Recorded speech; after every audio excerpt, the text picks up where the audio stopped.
You've loved it in the past. It's time again for the push, pull, drag extravaganza at Clement Crossroads in Fort Dodge. Push, pull, or drag your used car or truck into Clement Crossroads and you'll get a minimum $2,000 trade-in on selected new and used cars. There are hundreds to choose from. Sharp used cars, 92 program cars, new 92s, and fresh from the factory 93 Chevys, Geos, Oldsmobiles, Cadillacs, and Toyotas.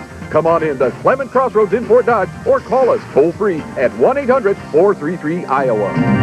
To laugh, to cry, to kiss your troubles goodbye. There's no place like Cheers. Weeknights at 10:30, only on Channel 5. You're watching Channel 5. Three men and a debate. How much longer will it take, Dan, for trickle-down economics to work in your theory? Well, we're going to have plenty of time to talk about trickle-down government, which you're for. Well, I'd like to hear the answer. But the question is, which you have failed to address, and that is, why is Bill Clinton qualified to be President of the United States? You want me to answer your question? I'm making a statement, then you can answer it. All right. Can we give Admiral Stockdale a chance to come in here, please? And again, audience. I hope America is listening very closely to this debate tonight. And I think America is seeing right now the reason this nation is in gridlock. Tonight, who won and who lost? The voters rate the performances of the running mates.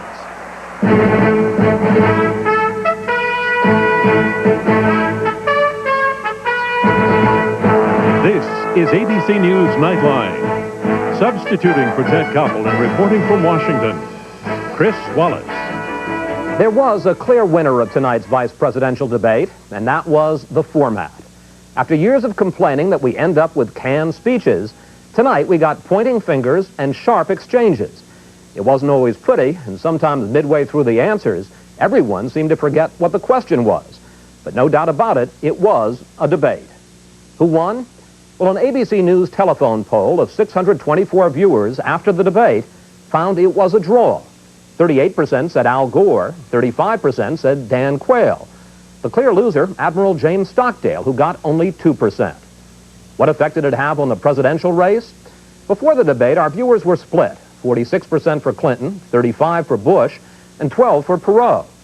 Afterwards, almost no change. 47% for Clinton, 38% for Bush, and 12% for Perot.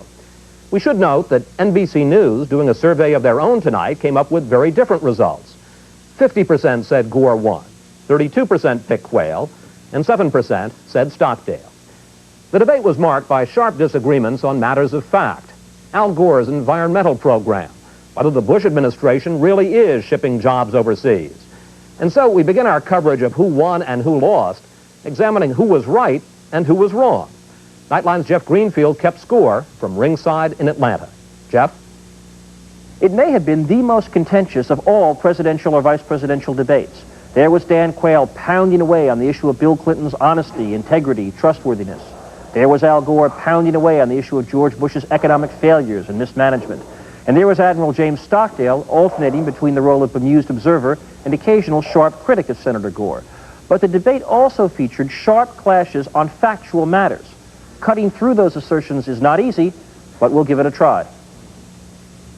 The fact of the matter is that one of the proposals that Senator Gore has suggested is to have the taxpayers of America spend $100 billion a year on environmental projects in foreign countries. Just not foreign true. aid. Well, Senator, it's in your book on page 304. No, it's not. It is there. It is in your book.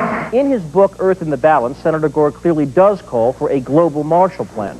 And he does say the United States should take a leading role in that plan. But nowhere in the book does Gore come anywhere close to saying the U.S. should invest $100 billion of its money in such a plan. The Bush campaign reached that conclusion by noting that in the book, Al Gore says the original Marshall Plan to rebuild Europe after World War II would cost $100 billion in today's money. That is, to put it mildly, a stretch. Here's another clash on a direct factual matter. You have used our tax dollars to subsidize the recruitment of U.S. companies to move overseas and throw Americans out of work. We have never subsidized any country or any company to move from the United States to Latin America. You know full well the Caribbean Basin Initiative. You've supported that. No. That is a program there. I voted against it. You have voted for it in your record? No. Okay, well, we're going to have a lot of interesting debate after this debate. Actually, both sides can claim they're right on this one. In 1982 and again in 1983, Senator Gore did vote against the Caribbean Basin Initiative. But when it was folded into a larger trade package in 1990, Senator Gore voted for the larger bill, which passed the Senate 92-0. Now, how about this dispute on the scuttling of Soviet missiles? Isn't it a fact, Dan, that every single one of those SS-18s is still there in the silos, and under the START I treaty, only half of the silos are supposed to be dismantled, and there is no deal to get rid of the other half? Didn't the President make a mistake there? Vice President Quayle, The President please. does have a commitment from Boris Yeltsin to eliminate the SS-18s. That is a commitment. Is it an agreement? It is a commitment, and Actually, this is not so much a matter of fact as it is a matter of spin or interpretation. Is it enough to have a commitment from the Russian premier, or do we need a signed, ratified agreement to scuttle Soviet missiles before we can call it a done deal? Now, in all of these disputes, nothing is more highly charged than the fight over taxes and spending.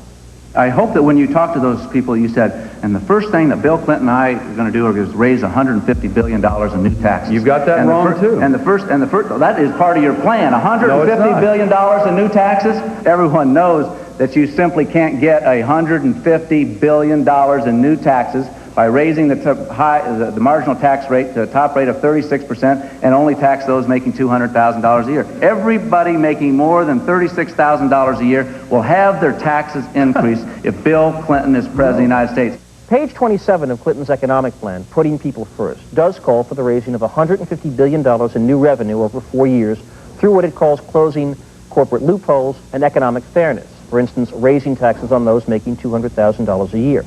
It also says a lot of that money would come from simply enforcing the tax laws against those who are now not paying anything at all or anything like what the law requires. So this one depends on whether you believe that any tax and revenue increase is inherently bad or evil, or whether you think that some tax and revenue increases are better than others. As for the middle-class tax charge, the Clinton campaign clearly does not call for increased taxes on the middle class. But the Bush campaign calculates that since Clinton could not possibly raise the money he needs to pay for his spending programs with his revenue proposals, he would have to impose a 36% tax rate on anyone making over $36,000 a year. Independent examination of this charge by, for example, press organizations has found it, to say the least, misleading. Now, on abortion. Talk about waffling around. This issue is a very important issue. It has been debated throughout your public life and throughout my public life. And one thing that I don't think that is wise to do, and that is to change your position. At one time, and most of the time in the House of Representatives, you had a pro-life position. Simply not in true. 1987, you wrote a letter, and we'll pass this out to the media too. True. You wrote a letter saying that you oppose taxpayer funding of abortion. In a July 1st, 1987 letter to a constituent, Senator Gore wrote flatly, quote, "I have strongly opposed federal funding of abortion. In my opinion, it is wrong to spend federal funds for what is arguably the taking of a human life. That is not the Clinton-Gore position today." In their closing arguments, the vice presidential candidates veered away from factual assertions to reinforce the themes of their presidential candidate partners. The United States is in deep trouble. We've got to have somebody that can get up there and bring out the fire hoses and get it stopped, and that's what we're about in the Perot campaign. 3 weeks from today, our nation will make a fateful decision. We can continue traveling the road we have been on, which has led to higher unemployment and worse economic times, or we can reach out for change. The choice is yours. The American people should demand that their president tell the truth. Do you really believe Bill Clinton will tell the truth? And do you trust Bill Clinton to be your president? In the end, these factual disputes may well pale, next to the coverage tomorrow, which will almost certainly emphasize the change in Dan Quayle from the 1988 deer caught in the headlights to the 1992 junkyard dog who took the case to Bill Clinton in very direct terms that the president himself did not do 2 nights earlier. Chris?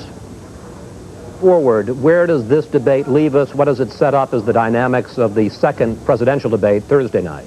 Well, that to me is the most interesting question. You know, it's ironic that 4 years ago, the Democrats pounded on Quayle because he was their principal target. George Bush was running well ahead of Michael Dukakis. This year, with Bush lagging so far behind in the polls, the Democrats haven't even focused on Quayle at all, and this debate in that sense is not likely to change too many votes. The question is whether on Thursday night, the artillery barrage that Dan Quayle laid down in going after Bill Clinton on the issues of integrity and trust are going to suggest that the president himself will pick up that cudgel and go after the frontrunner Bill Clinton in a way that we have never seen in a presidential debate before. It could make Thursday night very, very interesting. Jeff Greenfield in Atlanta, thanks very much. In the end, no one had more at stake in tonight's debate, as Jeff Greenfield suggested, than Vice President Quayle. In many ways, his unseen opponent in the debate was his image of the last 4 years, which has made him the butt of jokes. When we come back, an assessment of how he did tonight. We'll be joined by the Vice President's Chief of Staff and by two prominent political commentators who have had a lot to say about Mr. Quayle as Vice President. This is ABC News Nightline, brought to you by the Discover Card.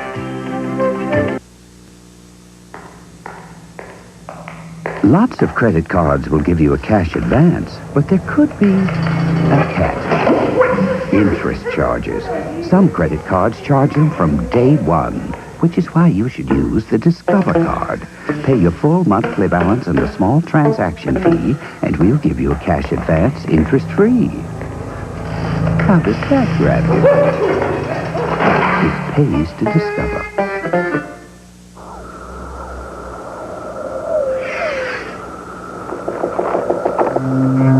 3 years ago, when we introduced the Lexus LS400s, it was hailed as nearly perfect. Our engineers took that as a challenge.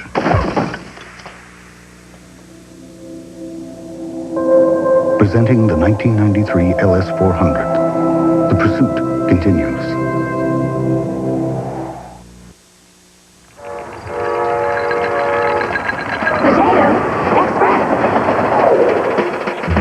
It's just a fast 15 minutes from simmer to sensational. Catch the Potatoes Express, new from Betty Crocker. I got 2 Mexican flavors. Take plain hamburger south of the border with beef taco and nacho cheese. Hamburger helper makes a great Mexican meal. Nacho cheese and beef taco. Hooray! Channel 5 is making it easier for you to get the news you want without the wait. Every night at 10 o'clock. It's called 10 at 10. In the first 10 minutes of the news, Channel 5 will give you local breaking news, guaranteed.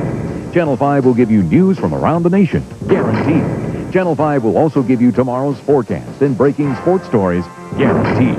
Why wait for the news when you can turn on 10 at 10? Everything you need in the first 10 minutes. It's a Channel 5 guarantee. He claims he hurt his back, can't work, so he collects thousands tax-free. But wait a second. Aren't hidden cameras wonderful? Primetime, Thursday. William Crystal is Vice President Quayle's Chief of Staff. He joins us now from the site of tonight's debate at the campus of Georgia Tech in Atlanta. Also joining us from Georgia Tech is David Broder. He is national political correspondent for the Washington Post and co-author with Bob Woodward of a biography of Dan Quayle. Molly Iben, syndicated columnist for the Fort Worth Star-Telegram, is no stranger to the Vice President and vice versa. Her commentary on Dan Quayle took off in 1988 when she covered him on the campaign. All right, Molly, you've been no fan of Dan Quayle in his 4 years in office. Did he change your mind tonight? Well, I thought he did infinitely better tonight than he did 4 years ago. And I must say, I'm one of those reporters whose first and in some ways only experience of Quayle was covering him in '88. And I really did at that time find him dimmer than advertised. And I've realized since that it was a lousy period in his life. I mean, he was being sat on by Republican handlers and having great difficulty for a lot of reasons. But because I'm not a Washington reporter, I didn't see any of the growth of Quayle. I did, and I should get points for this. I read the entire series by Woodward and Broder on Dan Quayle and said, oh, good, he's not an nincompoop, he's just average. Isn't that nice? I thought tonight, again, there were times when he reminded me of his old sort of dorky self, and particularly at the beginning. But then I thought he settled down and did much better. And I must say, you know, in addition, that I thought Al Gore was sort of smarmy tonight. Let me bring in David Broder, who wrote that long series that you take great pride in having read. David, there had been a lot of talk about the fact that Quayle was going to use this debate to erase the image of 1988. How well did he succeed? Chris, I tried to put myself in the position of being a Republican out there watching that debate. And I think that probably for Republicans in the audience, this was the most spirited attack that they've seen all year on Bill Clinton and the most spirited defense of the record of this administration.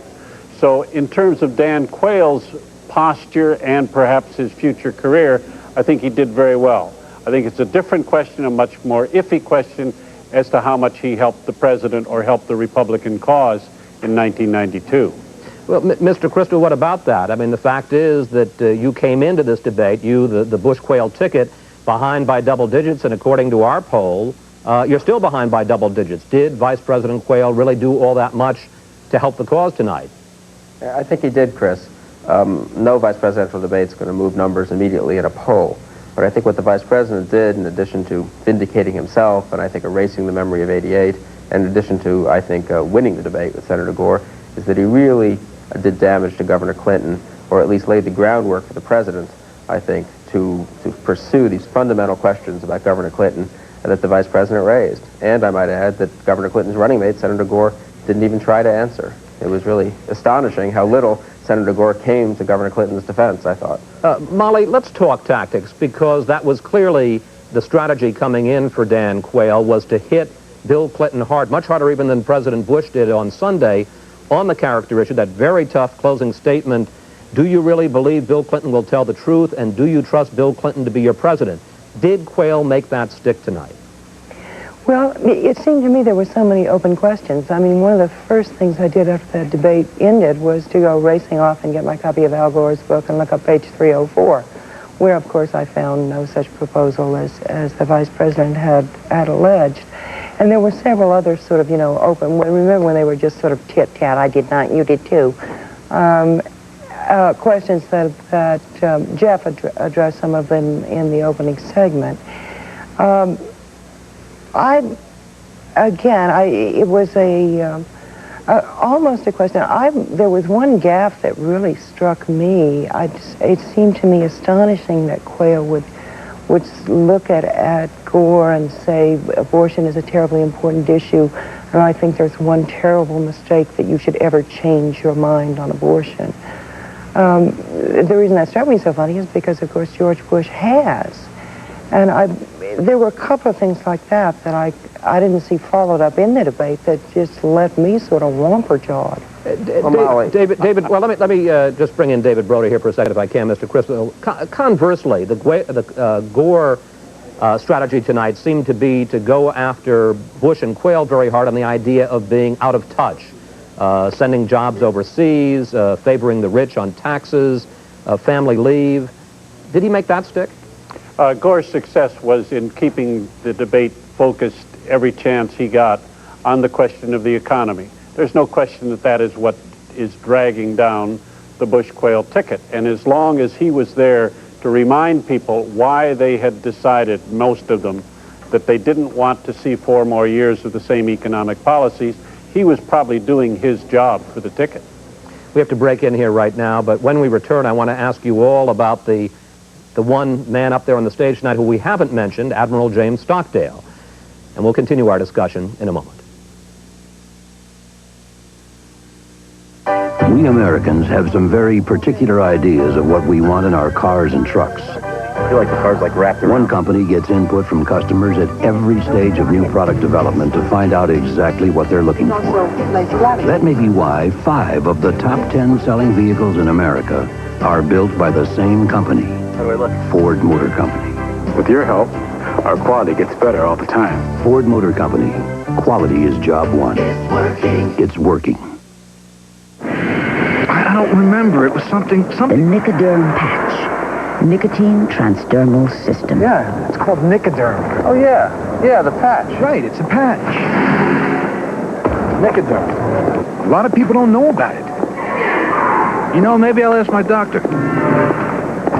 Nicoderm. It's a patch, huh? Yeah, it's a patch. Nicoderm, by prescription only. Halloween is just around the corner, so your local Wendy's restaurant and Channel 5 have teamed up to help your children have a safe and enjoyable Halloween evening. We're inviting you to stop by your local Wendy's and pick up one of these useful bags. They're absolutely free, and you can use them for trick-or-treating or for a Halloween decoration. The bags are plastic, strong, and waterproof, and best of all, they hold lots of treats. So join Channel 5 and Wendy's and have a safe and happy Halloween.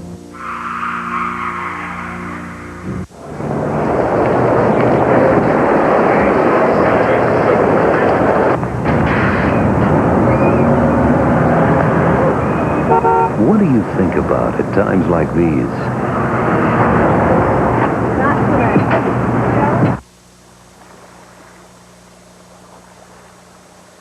Don't just think about it. Or there may come a time when that's all we can do. Support Ducks Unlimited, leader in wetlands conservation. None of you people got a story to tell. Everyday people. What brought you to this place?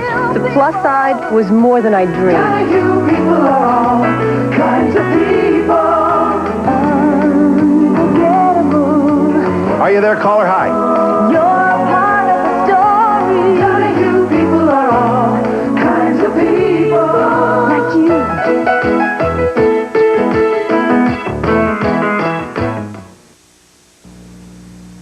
What do you think? Should rich people be allowed to collect Social Security? When it comes time for you, will there be anything left? Watch 2020 Friday. We are back now with Molly Ivins, David Broder, and William Christo. David, what impact do you think that Admiral Stockdale's halting performance tonight has on Ross Perot's candidacy? Does it make it harder for him to be taken seriously as a presidential candidate? I think very much so, Chris. I had expected coming in here that Admiral Stockdale might, by his personality, actually dominate this debate. He is a very impressive human being, but his lack of dealing with the policy questions that are on people's minds was so evident tonight that I think it's got to send a message to a lot of people who had been interested by Perot's own performance on Sunday night that there really is a risk in putting people who don't know that much about government into position of being in charge of the government. Bill Crystal, does Stockdale's performance tonight take some of the air out of the Perot balloon just as it was getting blown up again? I'm not sure about that, Chris. I think the two things we'll remember about Admiral Stockdale tonight are his very strong denunciation of Al Gore's extreme environmentalism and his statement about the importance of character to leadership. Both of those statements will redound to the benefit of President Bush. And on that last point, if I can just speak to Molly's point before the break, President Bush changed his mind about abortion and said so. He said he had thought more about it and come to a different conclusion. People are entitled to change their mind about all issues, including especially the important and sensitive issues. Al Gore changed his position on abortion and is denied doing so. That's what the vice president called pulling a Clinton, and I think that's the fundamental issue about the Clinton-Gore ticket that is now on the table after tonight's debate. Molly Ivins, any thoughts about Admiral Stockdale's performance tonight? Well, it seemed to me that he sort of wobbled along a fine line between being endearingly inarticulate and a real embarrassment. He was clearly clueless on health care reform. On the other hand, I must say, I mean, he certainly reminded us all of the beauty of brevity with his statement on abortion, which was, I believe that a woman owns her own body and that what she does with it is her own business, period. Molly, you've had some unkind things to say about the office of vice president and some of the people who have held that office. Are we making too much about this battle of the running mates? Well, I mean, you know, there's a way to look at this, which is that the bottom line is that all that is required of a vice president of the United States is that he or she continue breathing.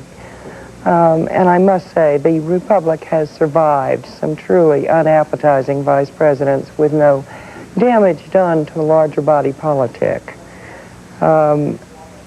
it's, you know, in contemporary politics, we have tended to use vice presidential candidates and vice presidents as sort of attack dogs, or occasionally attack schnauzers is the way they seem to me. And I'm sorry that in some ways relatively decent people get assigned to do the dirty work in a campaign. Mr. Crystal, let's look ahead in the couple of moments that we have left to Thursday night. You said that the vice president's performance tonight sets the tone for the next debate in 2 days. How aggressive is George Bush going to be in a couple of days? Well, I don't think you want me to say that here. Let's watch the debate Thursday night. I do think the issue of Governor Clinton's character and trustworthiness is on the table in a way that it wasn't before. I think Governor Clinton's going to have to stand up for himself since his running mate chose not to stand up for him. There was no dirty work tonight, Molly. It was just telling the truth about Governor Clinton, I'm afraid. And David Broder, you asked a good question in the very beginning of this interview. You said that Quayle had done well, but did it do enough to change the dynamics of the race? Answer your question. Did it? I doubt it very much. People do recognize the difference between the presidency and the vice presidency, but I would agree with Bill Kristol that there is now an issue on the table which, if George Bush has the guts to do it, he can try to push on the debate on Thursday night. And that is Clinton's character? I think that is very much what the Republicans need to focus on. Republicans are running behind in this election, and I think the odds are very heavily stacked against them.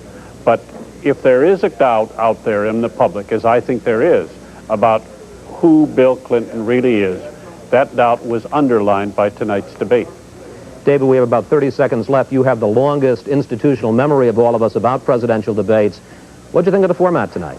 I thought it was terrific, and I thought this was a very good debate. I have to say, I suspect it was one that those of us who love politics as a game enjoyed more than most of the viewers around the country who are very worried about who has answers for the problems that are on their minds. Molly Ivins, David Broder, Bill Kristol. We're going to have to leave it there. Thank you all very much, and just think, in 2 days we can talk about another debate. And I'll be back in a moment.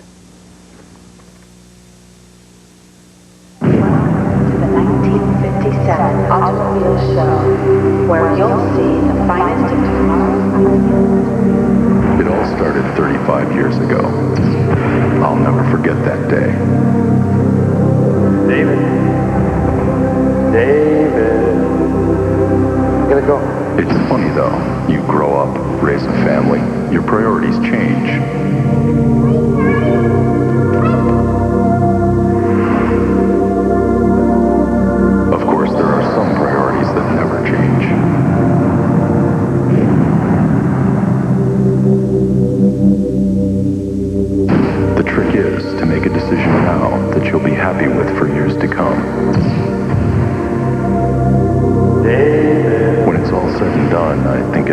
Back to that day 35 years ago.